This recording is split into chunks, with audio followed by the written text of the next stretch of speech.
So my name is Andrew D. Edwards. I'm designing Cenerentula at the Grange Festival for 2020.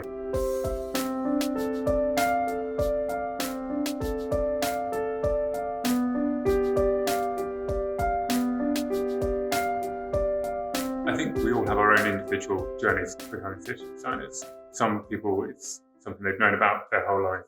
It wasn't until I went to Art Foundation at Wimbledon that I learned about the role of a theatre designer. Until that moment, I was one of those people who come to the theatre and go, isn't it fantastic where all that scenery and those costumes come from? Well done, the actors. But it wasn't until later, which is odd because when at school, I love to direct, I love to get involved in building the scenery, involved in the lights, all this sort of the theatricality, even being on stage. My love for the art started there. I had a very good music teacher who, when I wanted to go to drama school, told me, why don't you maybe take English as well, just to sort of politely say I wasn't destined for the stage. And then through that, I just got more in love with my own art, and I had a fantastic teacher who gave me the confidence to sort of self-critique and believe in it. And she taught, I did fine art rather when everybody else was doing graphic design. And it was just a one-to-one, and it built the confidence to sort of believe in my own ideas. And when I went to art school, I actually wanted to paint. I wanted to, my sense of was about people. It was about doing portraits and understanding figurative fine art. And I was pushed further and further away from that at art school. But at the same time, I discovered there was a medium called theatre design, which was a mixture of everything I loved. It was a mixture of the theatre and being on stage. It was a mixture of fashion, which was something else I'd always thought about. It was about composition of picture, and it was about sculpture. And from that moment, I did a week's course in that and realized that it was a marriage of all the things I loved. And from there, I went on to do a degree, a full degree. I did a foundation course at Wimbledon, which is often what you do after your A-levels before you do your main degree. So a foundation course is a term where you do a week of fine art, sculpture, photography, graphic design, theatre design, photography. And it's there a lot of people who have just done fine art or graphics at school. It gives them an opportunity to understand all the different mediums that as artists we can explore as a career. Because until it's that, I think that was the other thing, that when I was looking to paint, I didn't have a brief for myself. I didn't have a voice where it's like, this is what I want to say through my art to the world. I found that too much for me. And theatre gives you that brief. It gives you those plays and it gives you those texts that you can delve into and find the themes, and gives you something to respond to rather than just having to turn up in a studio on a cold Monday and come up with all the ideas yourself. You get a starting point. So, but it wasn't until I did that foundation course that I found where I was going with it. I did my foundation there, which was due to where I grew up and my circumstance, which was lucky. It wasn't too far down the road. I didn't really want to move that far away from where I was. I've sort of always been in Surrey and London, and it was sort of that happy middle ground. But when I was there, I found out that the place to go if you want to do theatre design at the time was Wimbledon. There was lots of brilliant colleges out there, but it was renowned. And what I learned there was it continued my education of critique, self-critique. It taught me how to be a designer. And in some ways, there's some things I wish it had taught me, the sort of more the technical skills of model making, which I'm sure we'll talk about at some point, and technical drawing. But what it taught me was how to take a text, break it down, and create a design from that work, and how to research, how to find my voice, and how to find my images, and how to find my style of who I wanted to be as a theatre designer. There was it was mainly theatre designers, costume designers, costume interpreters who would be the people who make your costumes, and there was artists and sculptors there as well. I know there are other colleges which have actors and directing courses, which you can therefore really put on a whole production. We never actually had that chance. I know there are colleges that we never had that chance to actually stage the things that we were designing. which I think is a fantastic opportunity as well, because the most I've learned has been on the job. It's sort of the apprenticeships you do since you leave college, working in the industry, you learn something every day.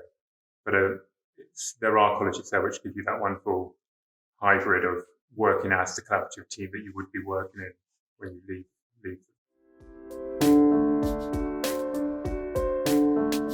All through college, you were told to make leap on the opportunities that were presented to you through college.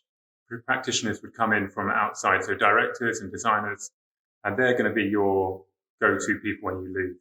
So there was a couple of designers I wrote to. Ashley Martin Davis came and talked with us. Gideon Davey came and talked with us, and that's through them my passion for opera started to grow, from being inspired by them. Patrick Dickey, who was running Almeida Opera at the time.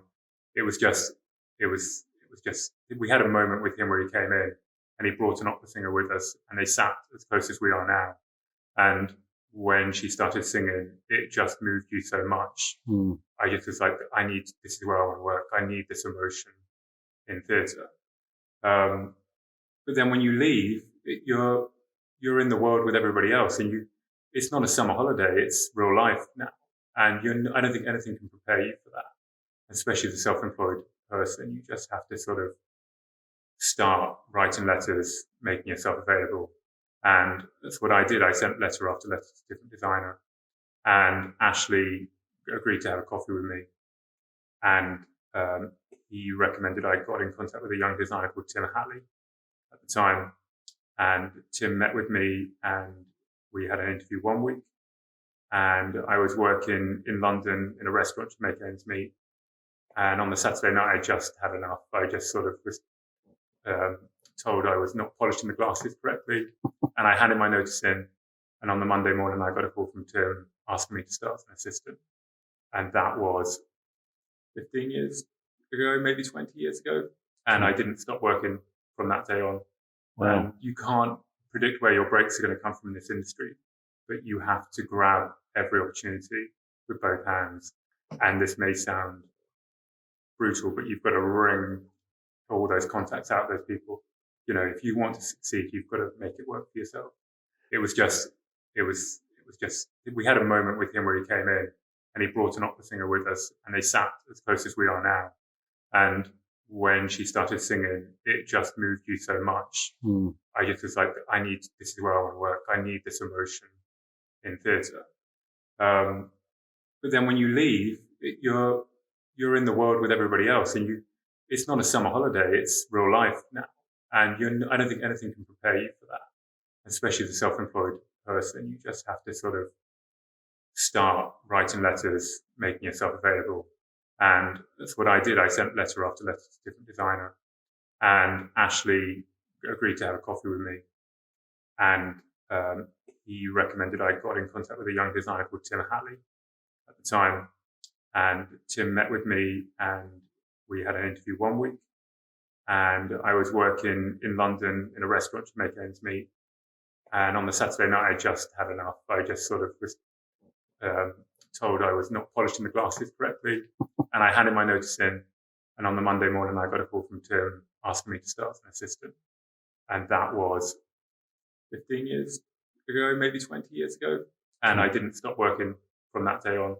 Wow. You can't predict where your breaks are going to come from in this industry, but you have to grab every opportunity with both hands. And this may sound brutal, but you've got to wring all those contacts out, those people. If you want to succeed, you've got to make it work for yourself. So the just describe the life of an assistant to a designer. So you're in a studio. Yeah.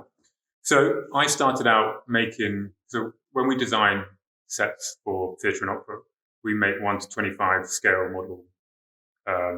models of our sets, which are an architectural model as such.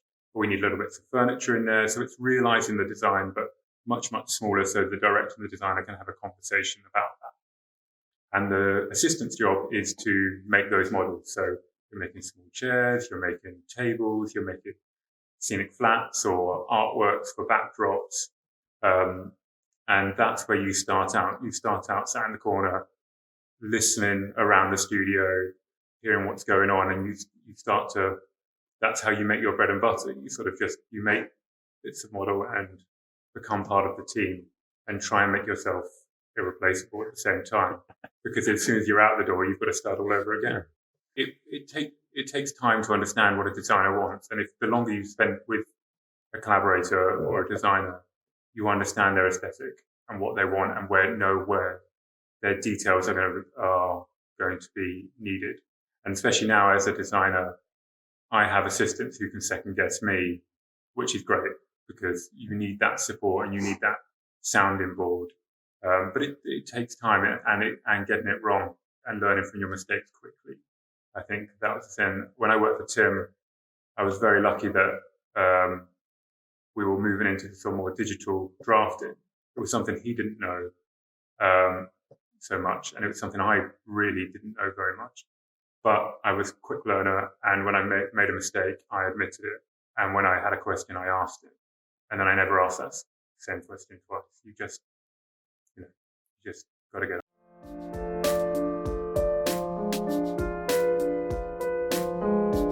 Again, people take different journeys with it. There's some designers out there who have gone the road of starting off on the fringe, in the off-West End, and plugging away at doing those time and time again and building up their career and meeting a director that they connect with. There's this sort of holy grail of a concept that you need to find a collaborator. You need to find that director that as they climb the ladder, you'll climb the ladder with them.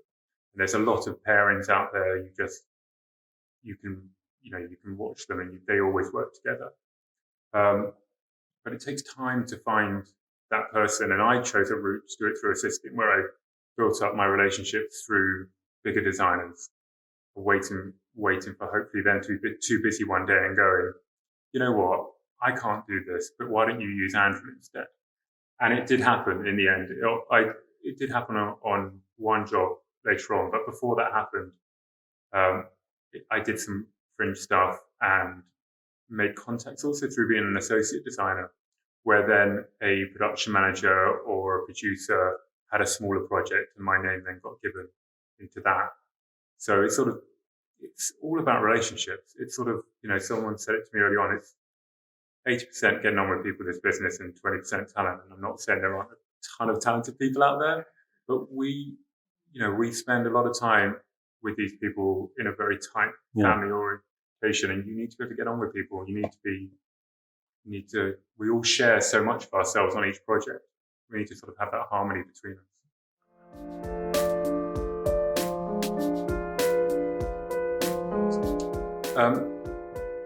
Normally I'm pleased after the first initial phone call that I got the call.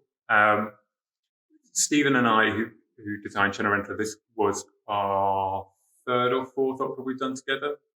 And we would always start with a coffee and a chat about it. We'd both listen to it, both read the libretto. We sit down and we just talk about the bits we liked, what that sort of evoked in our mind, sort of about period, where we want to set it.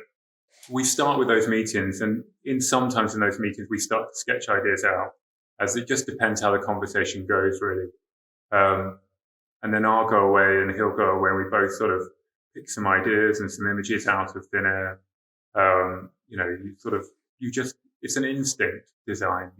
You find yourself going through books and you suddenly see something visually that just connects with you, with what you've been talking about. It may be a color, it may be a dress, it may be a sign, it may be a room, and you start to piece that puzzle together.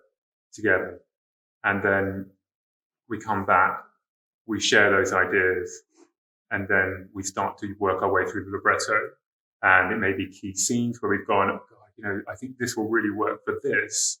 And then you have to start to put the jigsaw together and go, that works for that, but does it work for that? How do we solve that? Does that mean that's right? And especially with this piece, we started off with the concept of vanity and with Cenerentola and her two sisters and the sense of beauty. And we started the whole thing in a beauty salon. And we thought that was bang on where we wanted to go. And that connected us to the 1950s and sort of the American dream, because everything's not quite worked out the way the family wanted. But the more we got into it, the staging, the actual staging of where the singers need to stand, the different rooms that I talked about in the libretto, you start to realize what bits work and what bits don't. And you have to be strong enough in your convictions with ideas to also just go, you know what, it was a great idea, it's a good starting point, but it's not right. Let's start again. Where else could this go? What else could this be? And I think that's sort of the journey it goes on. And eventually you land on an idea which is fully formed to the point until it gets to the rehearsal room, where everybody else then brings all the other sort of flavors and bits and pieces to the puzzle. You know, a piece is never finished. Even when it's on stage, it's not until you add the audience that you start to see where there are mistakes in what it's mistakes you might see and the audience might not. And often it's a rare opportunity, but when you get to restage stuff, you can refine and refine. But it's never, a piece of work is never finished. I travel a lot for work. So when I'm on the road, this is usually my best tool. If I'm, you know, in an airport, leaving one meeting, but know about another project I'm about to start work on. And this is a great way for me to start sketching out my ideas. And you can do so many different tricks and add so many colors and tones so quickly these days. And so many tools within these programs.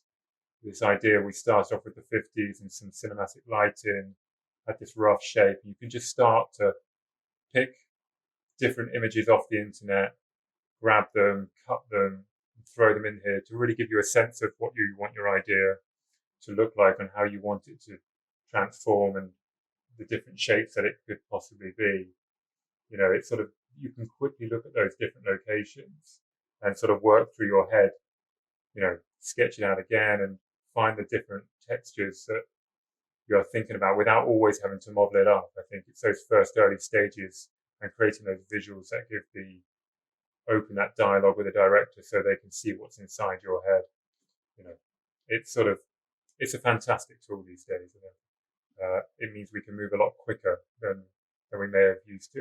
You know, we don't have to wait to show something. For example, you know, it's you do your costume drawing, and then it's a matter of taking that to your costume supervisor, and you discuss how you're then going to create that for your performer, whether it be the visual, the aesthetic, the style, the cut. And your costume supervisor is the person who helps you choose your fabrics, helps you realize your vision within the budget. But they are one of the sort of most important collaborators that you have in your costume world. And so we'll go out together and we'll pick different fabrics and talk about how they're going to fall or how they're going to move or how they're going to be cut and how they're going to be worked. And you need to really understand a garment and the way it's going to be used by the performer. And then they'll order the fabric and they'll get that sent to a maker, and the maker will then come in and we'll have a fitting with the maker and usually with a toile. A toile is sort of a white, again, it's like a white version. It's a basic version of your design, usually in calico, so we can make sure we've got the basic shapes before we start cutting the expensive fabrics. But they help you through your process with that. I mean, with Cenerentola, we worked through a few different ideas. I like to draw out the sort of a basic form first to get that right, and then we were sort of looking at whether she should sort of have more of a maid's dress, and then I've also we worked through to see whether it should be more trousers, so more pants and a blouse. So often when I'm sketching, you get that process of sort of flitting between different outfits they might be wearing through the evening, because often people aren't wearing one thing throughout a whole opera. So we sort of try and find that simplicity and that shape. And the great thing about a program like this and a tool like this is you can create that form and then you can just sort of take a layer off, put another layer on, erase it, add to it, sketch over it. You know, it's so versatile really for what we need in this day and age. And then from that, you can then move on to other costumes, other characters, because everybody relates to the next.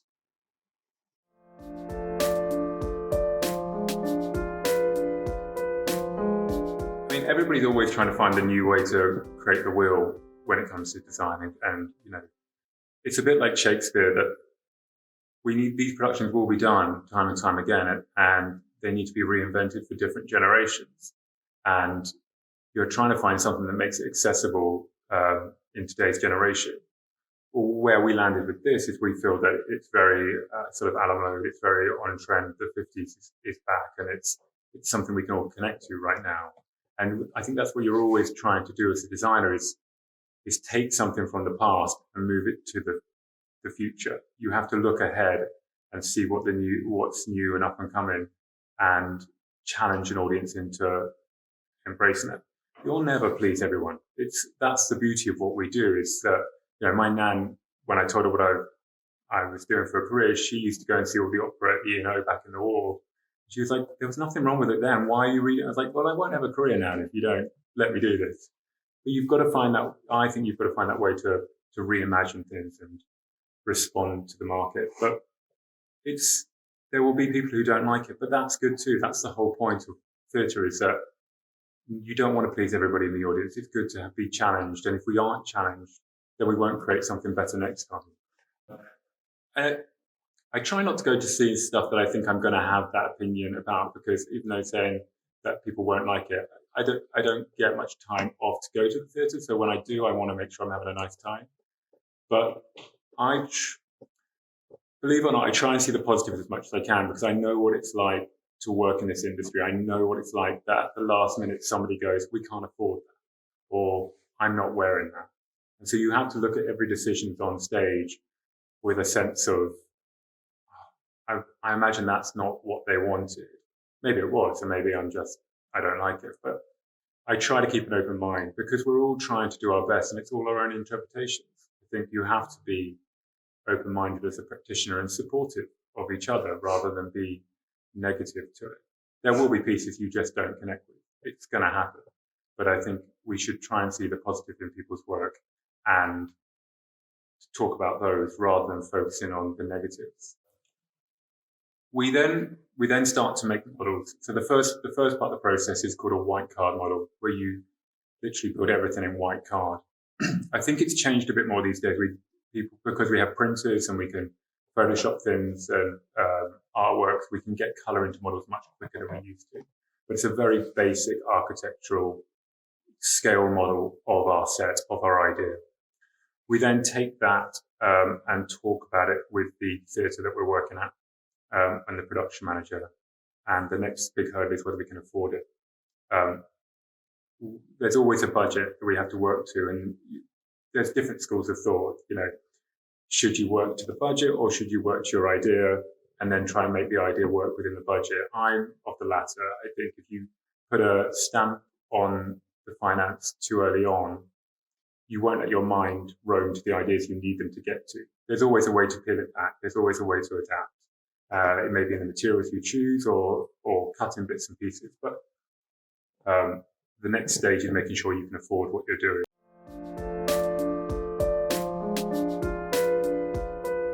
Yeah, the production manager is your next main contact after a finished design, and sort of from the latter stages of a design when you're trying to finalize those last details to make sure it comes on within the budget. And you've got to talk about some practical things. Like if you want to stick a hole in the floor, you need to check with the production manager that you can do that. They are your go-between between your design and it being realized on stage. And you have to have an open dialogue. And I think you also have to be willing to compromise at times, because there will be things that they say we just can't achieve that. But if you have a good relationship with a good production manager, you'll find a way to resolve it by coming up with a different idea or finding a different way to build it. But I think a production manager, like a costume supervisor, who is sort of the production manager of your costumes, if you have that open dialogue and that relationship with them, you usually can achieve 90% of your original idea because you just work together. Speaking technically, we have this curved cyclorama, which is a clouded pink candy palm tree, sort of Californian, LA, America, with that 1950s style that we've been talking about. But it's almost slightly billboard with a slightly broken down. When we first come across Cenerentola at the beginning, she's at home. Her father has fallen on a hard time. But the sisters still have beautiful outfits. but we sort of, I don't want to give too much away, but it senses out that American dream that's gone wrong. And this is some of the practical stuff is that my production manager and I would then talk about, right, I have this idea that we want to put these large flats and this staircase in there, and there's a revolve that has to turn it round. But then it's a practicality of can we, within a certain amount of time within the music, can we push this on stage and get it there while singers are out the front singing without disturbing them within that time slot? And those are some of the sort of the practical challenges that you have to face as a designer. It's not just about a visual. It's about the function of a design as well. And understanding that, that's what you have to achieve. And that's one of the things I learned, I would say mostly as an associate designer, as an assistant stroke associate. I was very fortunate enough to work in America on a couple of musicals out there, and they're about timing. It's about scene changes. It's about how you effortlessly move between and transition between one location to another. And I think the skill of great design is to move between locations without it stopping the flow of the narrative, because that's what people have come to see.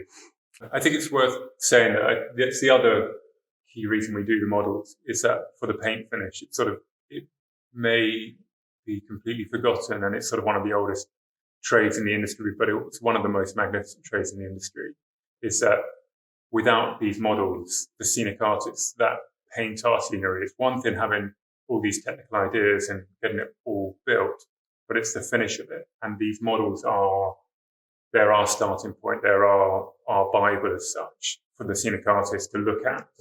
And they take those 1:25 scale models and they make them 25 times bigger. They look at every brush stroke that you've done and ask you about it, and every color, because they're interpreting it, which is a tremendous skill in itself. The houndstooth, which this pattern's come from, is from the idea of the palace being at the Grand Ball, sort of a take on the Met Gala. And there was a huge black and white ball that happened. I think it was Al Capone who did it. I say it with more conviction. It was Al Capone that did it back in the 50s. And it was this huge black and white ball. And we wanted to just make a really clean, crisp statement. There's sort of some beautiful patterns in the 50s, which are all very sharp. And we just found like it needs to have something which really contrasted the color which we had in Cenerento's world. And so this print sort of popped into our mind as a statement. And then it's about finding the right scale and proportion for it. So in the studio, we tried whether it was too busy or whether it was too big. And it's a sort of a process of going back and forth with those ideas until you get it right. And then once you've done this, you then present this to a scenery shop and a scenic artist, and they have to figure out whether they're going to print it or whether they're going to paint it, which is more cost effective. And we decided to paint it. So this was done in a way that we've done all the white in a matte finish and all the gloss is black. So hopefully when it's on stage under theatre light, which is something you need to think about as well when designing how things will react under light, we'll get a nice shimmer from all the houndstooth, all the black parts of it. But this was all done with a stencil. So they would take this pattern, they cut out a stencil 25 times bigger, and then they sprayed through that. And then they've had to then go through and tidy it up where the lines might be a bit fuzzy. So it's all done by hand. So it's quite a laborious process. And at the same time, I heard it was very rewarding as well. It's one of those things that often the simple ideas are the more complicated to build. But they do often sort of talk about that practicality that we spoke about earlier. It's also understanding how things need to be stored backstage. So we're here backstage at the Grange Festival now. And this circular piece that we've created, this sort of wedge, needs to come off the revolve that we have here and then store in the wings to allow the other pieces, the other operas within the season to happen at the same time. So we've broken this over up into different wedges, and I'm standing within one, and behind us we have another one and another one further on from there. And so you can sort of see the sense of size. So this distance from here to here, which is about 3 meters, is now all all the way up the top there. And it's just about having to understand those proportions, really. We work in 1 to 25. In some of the bigger houses, they work in 1 to 50. In France, sometimes we find ourselves working to 1 to 33 and a third. You just have to sort of get used to understanding those different scales and understanding those proportions. I mean, a key way of doing that is you always have a figure. You always need a figure in the model box. Without that, there's no proportion to it. You get used to the dimensions, but it also really helps when you're explaining your ideas to other people, them understanding that sense of scale, which is key to what we do, really. Some people use the plastic figures. You can do a cardboard cutout. In desperate measures, but I've used a piece of paper with a stick man on it. You never quite know where you're going to be when you need to talk about it.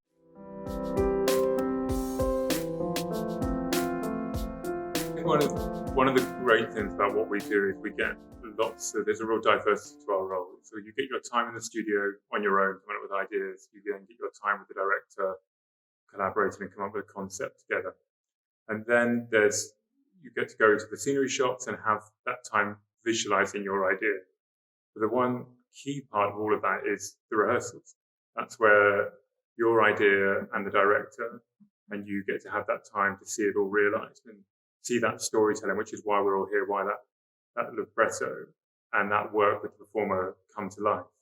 And in there'll always be things that happen, things that occur. It's usually at the main prop time when all the handheld props and larger props get refined, when you find out how people are really going to be using them. It's all very well for you and the director to have an idea of this is what you want to happen, but once the performer's there, they might not see it that way or be comfortable doing it that way. Or you have to be open-minded to go, okay, well, that's not going to work. That needs to be something else. So during a rehearsal process, it's about having an open dialogue and going back and forth and being present in the rehearsal room to make sure we end up with the final idea that we all started out from. But at the same time, also developing it past that, because it's all very well for you and the director to have an idea, but this is a collaboration and the performers are another level of that. They're bringing something else to the creation, and we have to include them and have that open mind to get the best production that way. And then at the same time, during these rehearsal periods, it's the time for us to do costume fittings. So we will then take a performer out of the rehearsal room when it's convenient, and we'll start to try on the costumes that we've designed. And we'll probably have a fit-in early on in the process, sort of week 1, week 2. And then that gives us, out of a 4-week rehearsal period, gives us 2 or 3 weeks then to finalize the outfit, the costume, the garment for them, before we then end up back here in the theatre. So on the first day of rehearsals, we have a model box presentation, we call it, where we all sit down once we've all said hello to each other and we talk through the concept that the director and I have come up with. And that's the first time they usually see it. There may be, in this world we live in now, often the odd performer will see photographs beforehand. But we usually have a big unveiling, and that's when we share our idea and they get to see what they're going to be acting on top of, really. So far, we've never heard anybody go, it's not happening. So on the first day of rehearsals, we have a model box presentation, we call it, where we all sit down once we've all said hello to each other and we talk through the concept that the director and I have come up with. And that's the first time they usually see it. There may be, in this world we live in now, often the odd performer will see photographs beforehand. But we usually have a big unveiling, and that's when we share our idea and they get to see what they're going to be acting on top of, really. So far, we've never heard anybody go, it's not happening.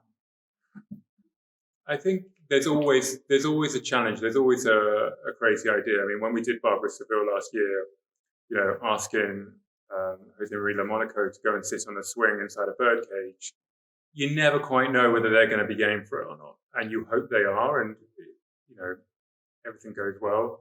It's great. But if not, we have to adapt to that. I mean, I was absolutely worried about her costume as well. We put her in this beautiful 18th century bright yellow dress, and not everybody likes wearing yellow. And it's sort of, although it's the idea, I like my performers to feel comfortable on stage. I think if a performer isn't comfortable in themselves and how they look, they're the ones that have to stand out there in front of the public and be judged or criticized or critiqued. they've got to feel empowered by what they're wearing. That's half of our job, and so it's always quite unnerving sharing your costume ideas with the performer because everybody knows what they like to wear, and I know that actors appreciate that part of their job is to wear the costume, but it's also part of our job to make them feel they want to wear that costume and they feel it's right for their character. You've got to be true to everybody, really. I mean, we did a Così fan tutte a couple of years ago in America, and it was all Edwardian and very tightly corseted for the female singers. And we were also at altitude at the opera house. It was at 14,000 feet up in the mountains, and there was a slight issue that when the ladies had to run up the staircase, they got to the top of the staircase and they couldn't breathe. And you have to be aware of these practical restrictions. I'm the idiot that put the staircase there. I'm the person that put them in the corset. I have to be willing to go, we need to let that out. You have to be sort of, it's about making people feel comfortable in what they are, what they're wearing. Some places that you work they can put in rehearsal scenery. So you can have a flight of staircases, staircase. But some rehearsal rooms you just can't, whether you want to or can afford to, you can't actually get them in the room. It's just, there's only a small door and that's the nature of it. But it comes down to making people feel comfortable and talking through these problems and trying to see the problems that are going to arise before you get there. There'll always be issues. There's always going to be something you missed. But it's trying to see those issues ahead of schedule, really.